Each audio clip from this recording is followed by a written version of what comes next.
Anúncio do Evangelho de Jesus Cristo segundo São João. Glória a vós, Senhor.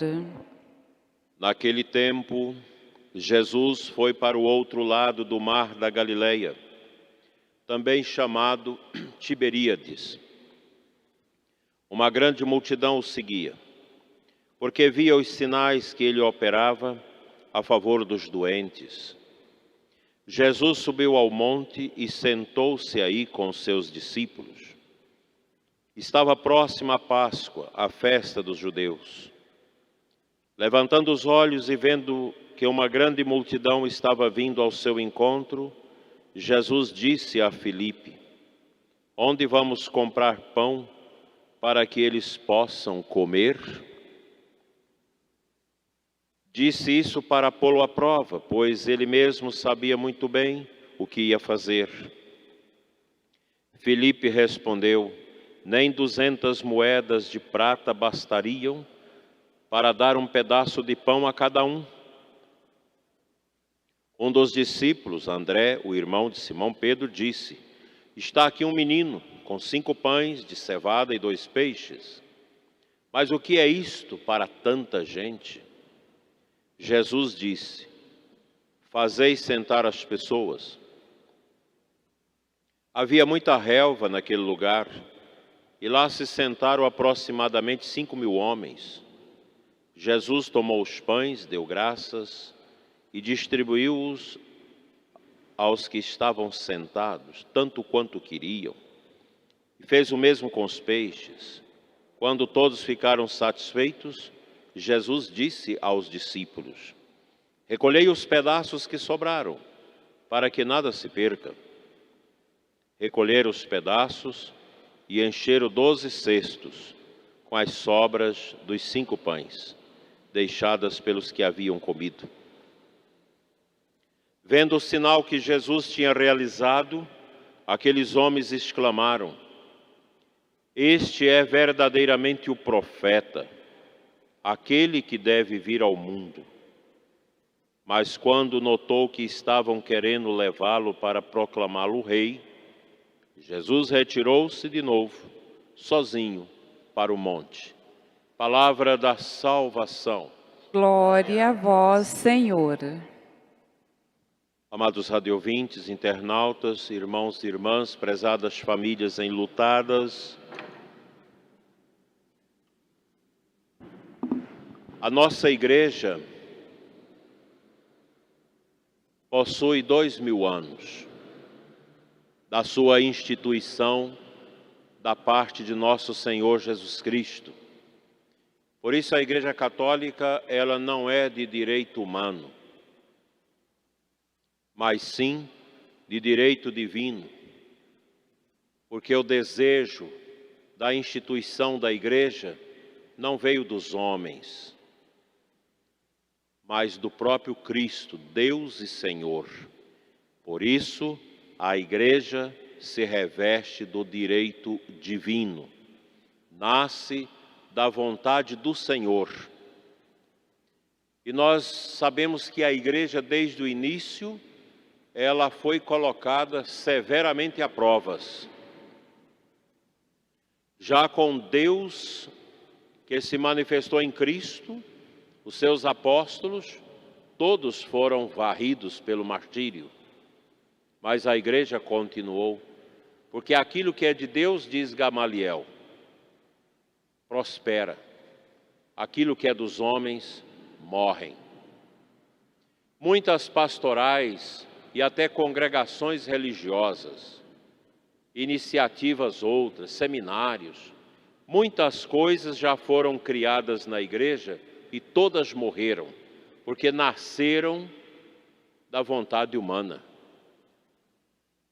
Por isso que a Igreja, ela tem uma certa severidade na aprovação das iniciativas. Alguém quer começar uma comunidade, quer começar um mosteiro, uma congregação religiosa, precisa passar pelo crivo do discernimento da Igreja. Mas isso se dá também em instâncias inferiores e pequenas. como o casamento. Quantas vezes chega o casal de noivos para a entrevista preparatória ao matrimônio e a gente tem que discernir, não está na hora. Até hoje eu não errei nenhum discernimento com noivos. Nenhum. Não foram muitos que eu disse, não pode casar agora. Espera, vamos acompanhar. E deu certo. É o discernimento que vocês, pais, fazem com seus filhos. Quando é de Deus, a gente sente o coração abrir. Quando não é de Deus, você fecha.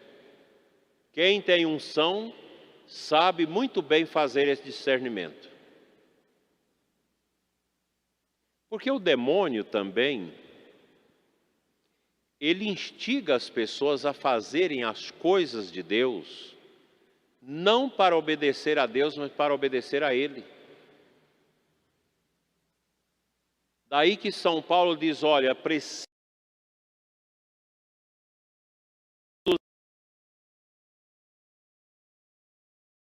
humano.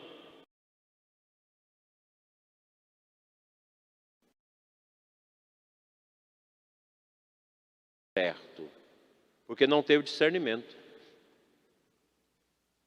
Ah, mas era muito bonito o nosso namoro, muito charmoso, mas não teve o discernimento. Não teve oração, não teve escuta, porque a gente precisa ter as escutas de Deus para saber se as coisas vão dar certo.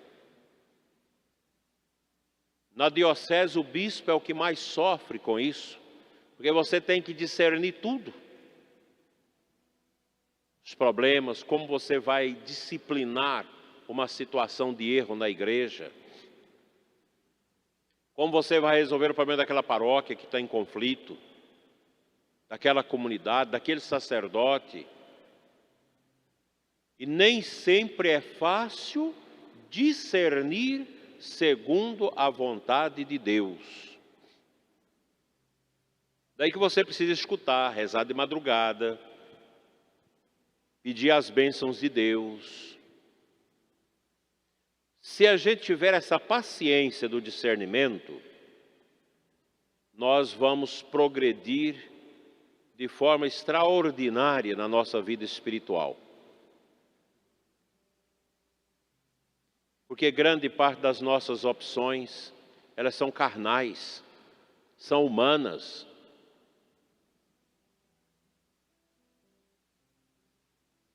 Veja, por exemplo, a dificuldade que nós temos com as heranças, os inventários, quanta dor, quanto sofrimento, quantas famílias dilaceradas. Quando me traz esses problemas, eu pergunto, vocês rezaram para discernir isso? Não. Então, por isso que não dá certo. Precisa rezar, sentir no coração, quem vai tomar conta? Como vai ser feito isso? Como que Deus quer? É sempre bom perguntar. Qual é a vontade de Deus a respeito disso? Em coisas tão simples, até mesmo no jeito da gente vestir, o uso da nossa roupa. Vocês podem dizer, o bispo está pirado, é besteira, fanatismo, não é? Pergunta no seu coração, se você é uma pessoa de reza, se você é uma pessoa que ora, Senhor, esta roupa te agrada? Esse carro que eu vou comprar é da tua vontade? Esse negócio que eu estou fazendo te agrada, meu Deus?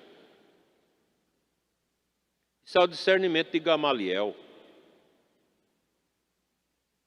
Se é de Deus, vinga. Se não é, problema. Como há pouco tempo atendia um empresário com grandes dificuldades, com quebradeira, revoltado com Deus. É porque Deus não olhou por mim.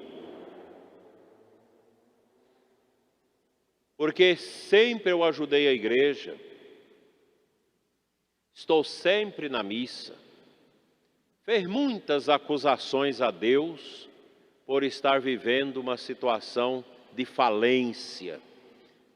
Entrou na recuperação judicial, não deu certo. Eu falei, senta aqui. Peguei a caneta e uma folha. Quando começou os problemas, ele foi falando. Tudo feito na carne. Eu perguntei a ele, você consultou a Deus? Não, mas não sabia. Mas precisa? Agora você vai acusar a Deus daquilo que não deu certo, porque você agiu por vaidade, concorrendo com amigos outros ricos, querendo assambarcar o mundo. Não dá certo, gente. Todas essas autoridades nossas que estão acabando com o país, os que forem mais novos, acompanhem a trajetória deles para vocês verem como vai ser o final. Porque um juiz, quando vai dar a sentença, ele tem que perguntar se a sentença agrada a Deus ou ao partido tal, à ideologia tal, aos interesses tais. Eu conheci um grande juiz que depois se tornou desembargador. Morreu há pouco tempo, ministro da comunhão, que levava a comunhão para os pobres. Todas as vezes que ele ia dar a sentença, ele pedia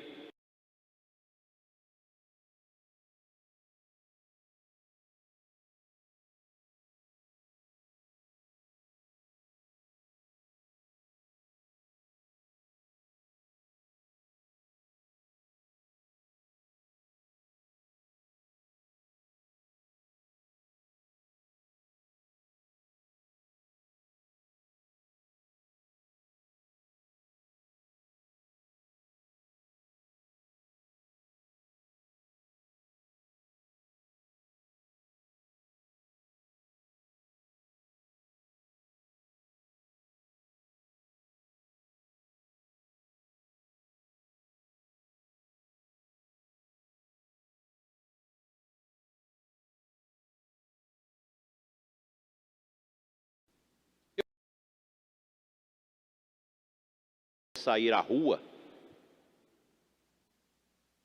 porque o povo vai xingá-lo. E é interessante que tem alguns que não saem aqui no Brasil, vai tentar sair lá fora, e o pessoal acha, como há pouco tempo antes da pandemia, um lá em Dubai, pagando 50 e tantos mil reais por noite num apartamento chique, corrupto, tomando seu café, mas o outro companheiro corrupto, enquanto as mulheres dormiam nos apartamentos de banheiro de ouro e tudo mais.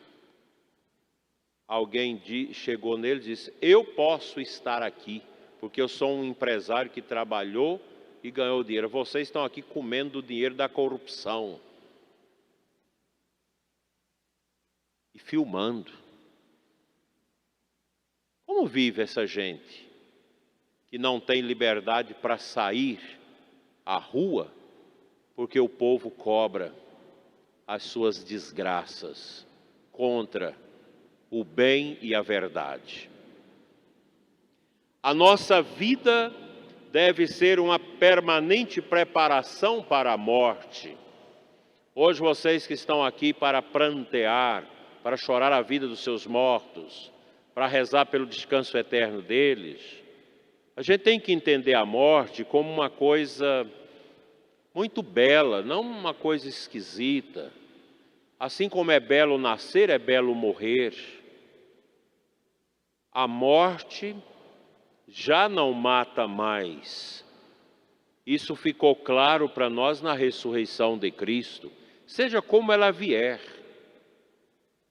com grandes sofrimentos ou de repente, ou num acidente, não importa. A nossa vida é um preparar para a morte.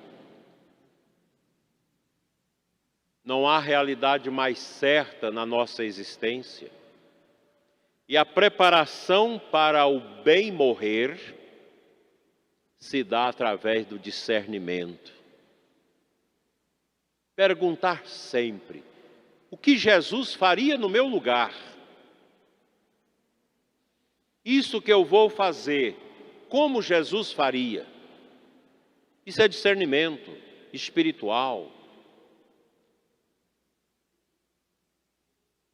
Gente, a nossa vida é uma coisa muito simples, mas ao mesmo tempo muito profunda.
É bonito isso.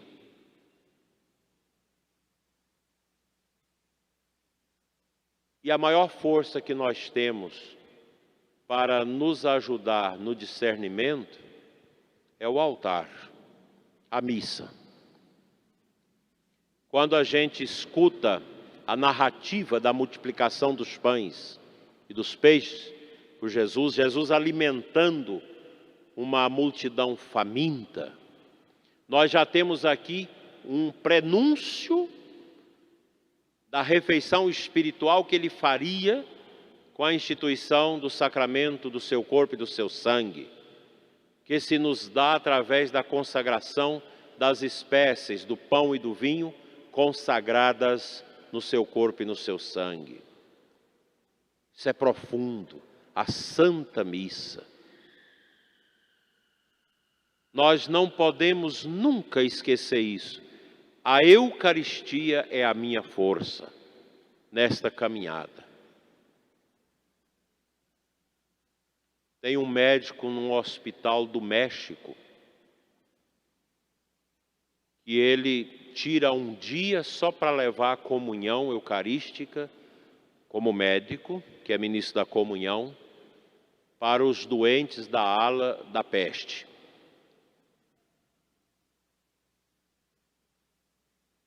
E é interessante que aquela ala é a que mais progride na cura.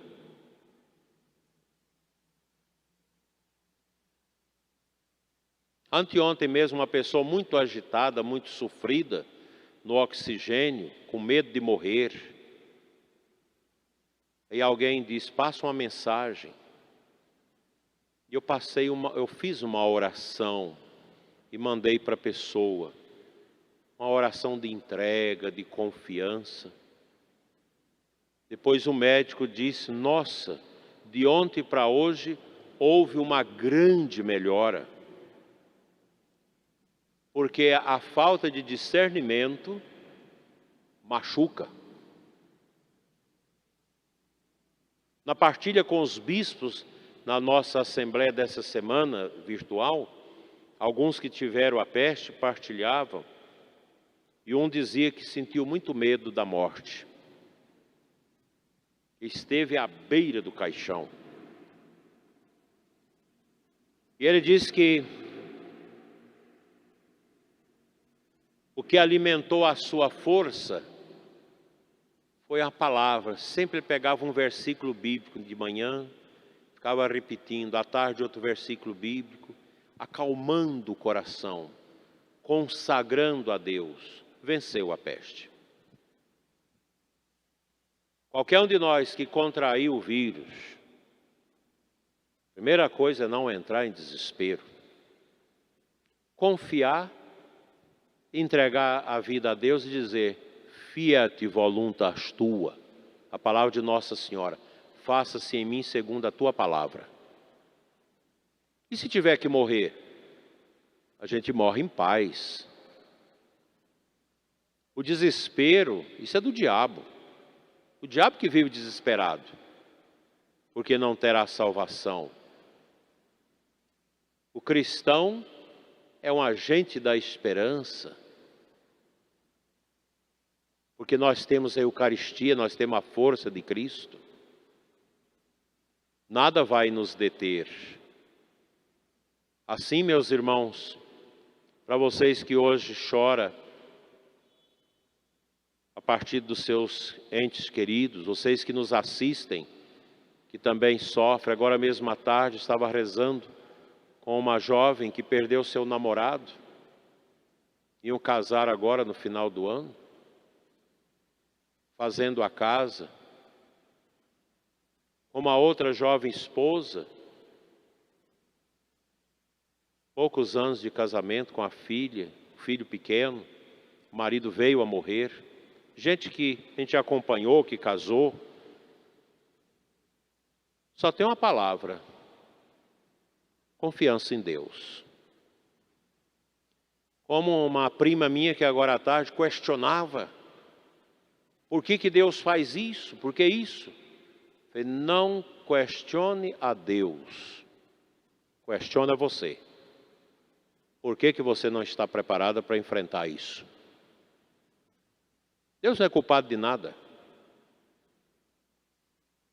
Se Deus fosse dar o castigo que a humanidade merece, seria como Sodoma e Gomorra. Uma sociedade que aprova o aborto. Nós temos meninos na catequese, para crisma, que é a favor do aborto. Uma sociedade que destrói o casamento, que abusa das coisas de Deus. Uma sociedade no mundo todo que discrimina nosso Senhor Jesus Cristo. Lembra no carnaval? No último carnaval, quando a encenação, o diabo arrastando Jesus. Vocês acham que isso é coisa simples? Será que isso não atrai a ira de Deus? Uma sociedade que abusa de Deus, que fala mal de Deus, que tira Deus das escolas. Uma sociedade que acha que o homem é a medida de todas as coisas. Você não precisa de Deus. Uma sociedade que cresce no ateísmo. Nossas universidades cheias de professores que tiram a fé dos nossos filhos. Será que isso não atrai a ira de Deus? Uma sociedade que se acaba nas drogas, na pornografia, na imundície do pecado, na injustiça. Será que isso não clama aos céus? Uma sociedade onde o casamento não vale nada, coisa que de Deus faz os votos aqui na frente do altar para cuspi-lo na poeira do adultério ali fora. Será que isso não atrai as maldições? Então nós não temos que reclamar de Deus. Nós temos é que pedir perdão a Deus das nossas ingratidões. E até mesmo a igreja. Até mesmo a igreja. O padre com medo, o bispo com medo, a freira com medo, todo mundo fugindo. Não, Deus não quer isso, Deus quer que a gente vá adiante. Cristão não teme a morte, cristão não teme fazer o bem. Como vou deixar morrer de fome quem está passando fome? Como vou deixar morrer no pecado quem grita pela confissão na hora da morte? E como é difícil para um sacerdote entrar num hospital hoje para dar uma unção, atender uma confissão numa UTI. Como é difícil. Então, nós fazemos as coisas tudo errado. O mundo está errado. O mundo precisa aprender com o sofrimento. Não é maldizer a Deus. Deus não tem culpa disso. Nós, sim, a humanidade é pecadora. Nós estávamos como no tempo do dilúvio, gente. Leia lá na palavra de Deus a bagunça que o povo fazia. E quando Noé começou a montar aquela grande barca para salvar, todo mundo abusava dele. É o que faz com a igreja hoje.